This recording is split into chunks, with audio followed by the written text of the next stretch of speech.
February 21st, 1900, Volume 3. Purity is obtained through mortification, and mortification renders the soul worthy of sympathy. This morning my lovable Jesus began to make his usual delays. May he be always blessed, for he always starts from the beginning. Indeed, it takes the patience of a saint to bear him, and one would have to deal with Jesus to see how much patience it takes. One who has not experienced it cannot believe it, and it is almost impossible not to have a few huffs with him. Then, after being patient and waiting for him, finally he came and told me, "My daughter, the gift of purity is not a natural gift, but an attained grace, and it is obtained by rendering oneself worthy of sympathy. The soul becomes so through mortifications and through sufferings. Oh, how worthy of sympathy becomes the mortified and suffering soul! Oh, how striking she is! And I feel such sympathy as to go mad for her, and whatever she wants I give to her. When you are deprived of me, suffer my privation for love of me, which is the most painful suffering for you, and I will feel more sympathy than before, and will grant you new gifts." February 21st, 1902, Volume 4. The speaking of Jesus was simple, so much so that both the learned and the most ignorant could comprehend it. The preachers of these times mix so many loops and quibbles with it that the peoples remain starved and bored. As I was in my usual state, my adorable Jesus made himself seen in my interior, almost in the act of resting. But while he seemed to be resting, it seemed as though he received an offense which he could not bear, and as though waking up he told me, "My daughter, have patience. Let me pour this bitterness into you, for it gives me no rest." And while saying this, he poured what embittered him into me, and assumed his sweet aspect so as to be able to rest. Then he continued to remain in my interior, spreading many rays of light, in such a way as to form a net of light that caught all men in it. However, some would receive more of that light, some less.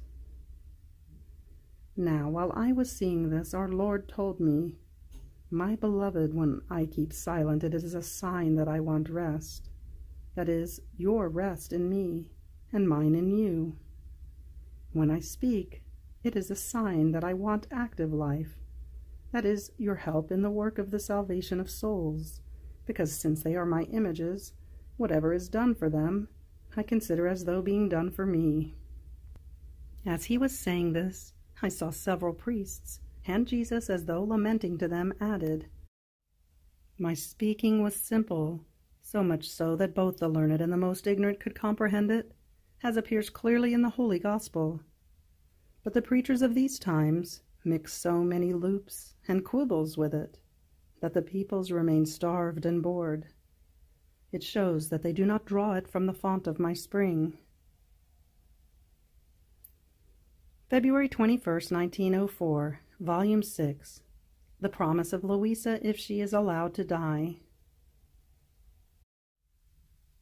In the presence of the Most Holy Trinity, of the Queen Mother Mary Most Holy, of my guardian angel, and of the whole celestial court, and in order to obey my confessor, I promise that if the Lord, by his infinite mercy, should give me the grace of letting me die, when I find myself together with my celestial spouse, I will pray and plead for the triumph of the Church and the confusion and conversion of her enemies, that the Catholic party may triumph in our country, and that the Church of St. Cataldo may be reopened for service, that my confessor be freed of his usual sufferings with a holy freedom of spirit and the sanctity of a true apostle of our Lord, and that, always if the Lord permits it, I will go to him, at least once a month, to confer about celestial things and things pertaining to the good of his soul. I promise all this for my part, and I swear. February 21st, 1922, Volume 14. Love makes one die and live continuously, to give life to the beloved and form one single life. Continuing in my usual state, my always adorable Jesus, on coming, told me, "My daughter, my love toward the creature made me die in every instant.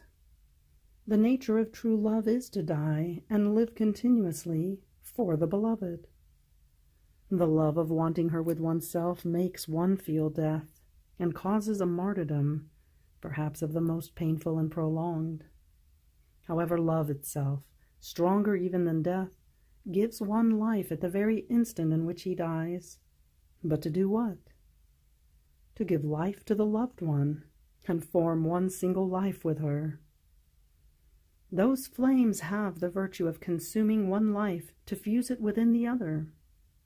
This is precisely the virtue of my love, to make me die and form many seeds from my consummation, to place them in the hearts of all creatures, so as to make me rise again and form with them one single life with me. Now, you too can die, who knows how many times for love of me, and maybe in every instant.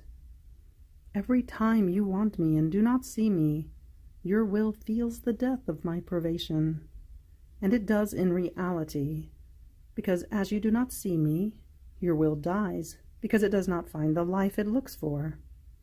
However, after it has consumed itself in that act, I am reborn in you, and you in me, and you find the life you wanted, but to return to die once again in order to live in me. In the same way, if you desire me, your unsatisfied desire feels death, but as I make myself seen, it finds its life again. And so your love, your intelligence, your heart, can be in continuous act of dying and living for me. If I have done this for you, it is only fair that you do it for me." February 21st, 1926, Volume 18. Each manifestation on the divine will is a birth from it. Each act done in it is water which is formed in order to expand the sea of the eternal will around the soul. I was feeling all immersed in the holy divine volition.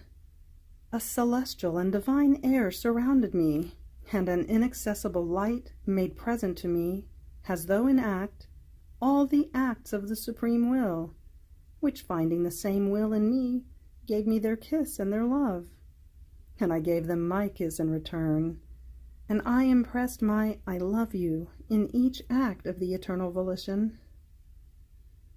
It seemed to me that all of them wanted to be recognized by me, in order to have my requital, perfect accord, and mutual possession.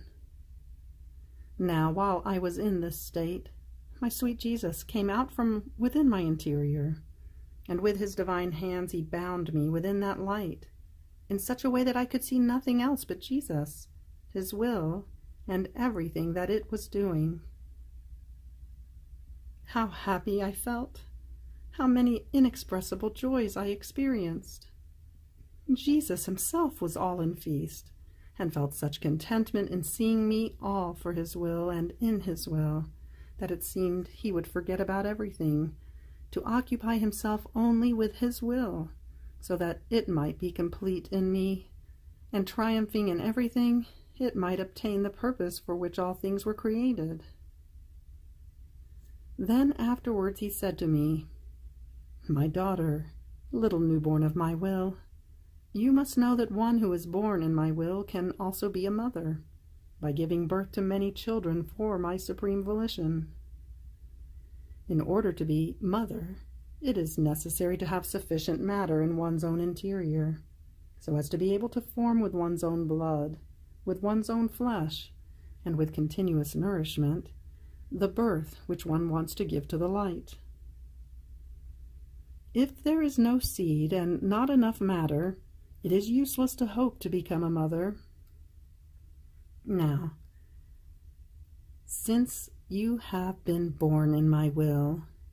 In you there is the seed of fecundity, and there is also the fully sufficient matter of all the manifestations I have made to you on my will.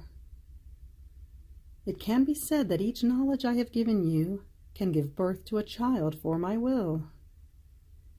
Your continuous acts in my will are abundant nourishment in order to first form these children of heaven within yourself, and then deliver them as triumph, honor, glory, and crown of my will, and as perennial joy of the mother who delivered them. See then what each additional manifestation means. It is one more birth that my will delivers. It is a divine life that goes out for the good of creatures. It is to debilitate the strength of the human will in order to establish in it the fortress of the divine will. How attentive then you must be not to disperse anything, even from the smallest manifestations I make to you, because you would deprive me of the honor of having one more child, which can narrate to all one more good about my will, in order to give it to creatures, that they might love it more, and let themselves be subdued by the power of my supreme volition. Then I don't know how, I felt the usual fear that I might even just slightly go out of the most holy will. And my always lovable Jesus came back again, and all love told me, "My daughter, why do you fear? Listen, when you worry and afflict yourself for fear that you might go out of my will, I laugh to myself, and I make it a joke for you, because I know that the water of the sea of my will that surrounds you is so much that you would not be able to find its boundaries in order to get out. Wherever you wanted to turn your step, to the right, to the left, to the front, or to the back, you would be walking, yes, but always inside the water of the sea of my will. And you yourself have formed this water with the many acts you have done in it.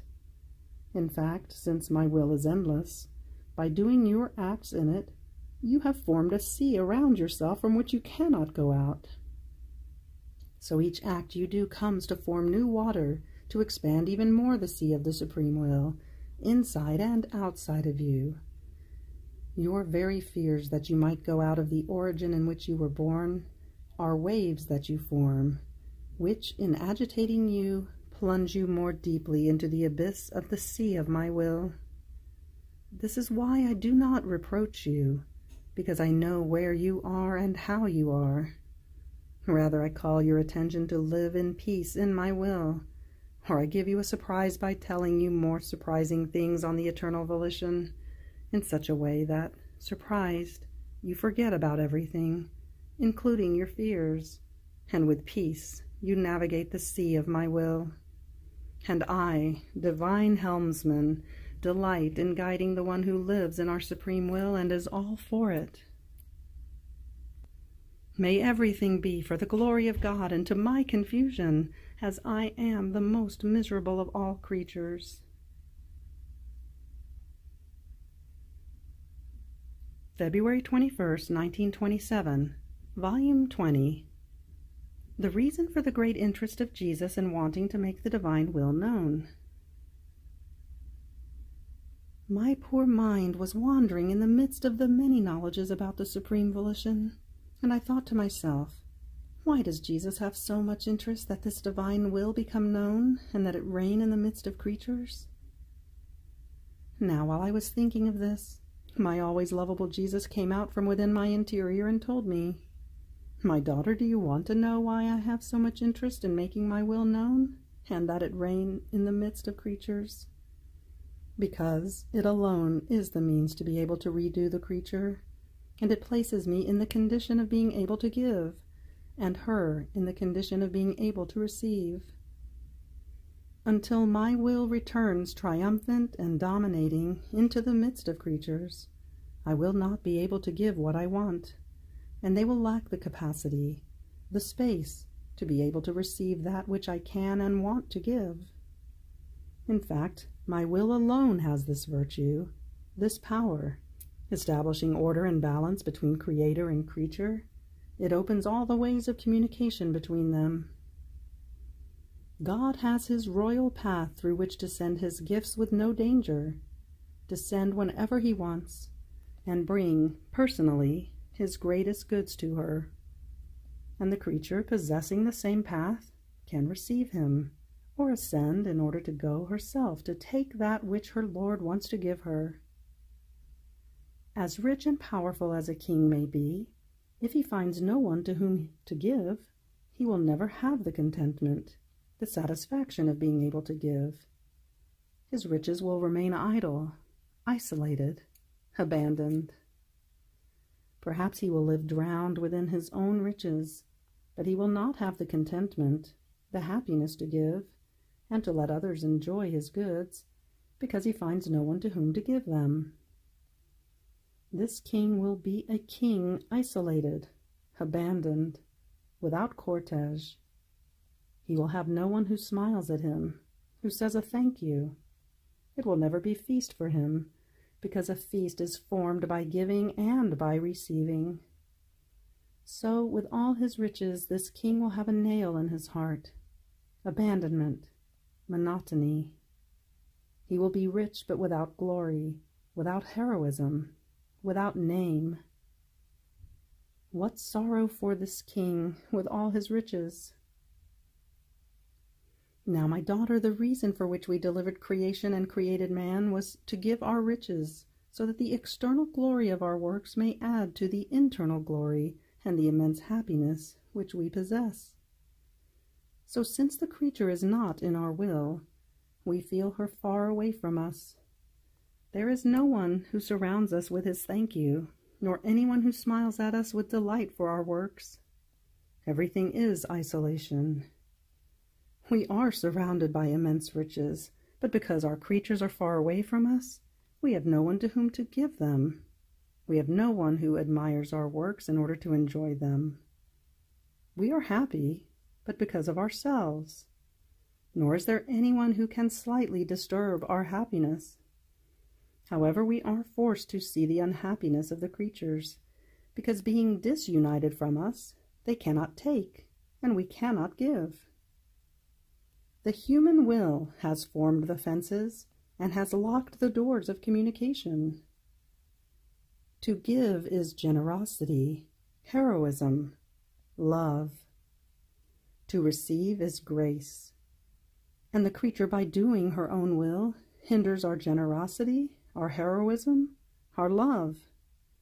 And if something is given, it is always restricted, and given by dint of strains, of intrigues, because since the order between them and us does not exist, things do not flow freely. We are not capable of sorrow. Our being is intangible to all evils. But if we were capable of sorrow, the creature would poison our existence. This is then the reason for all our interest. We want to give. We want to see them happy of our own happiness, and our will alone can do this, realizing the purpose of creation and allowing us to place our goods in common. O will of God, how admirable, powerful, and desirable you are! Oh, please with your empire, conquer all, make yourself known, and make us all surrender to you. End of February 21st. Fiat.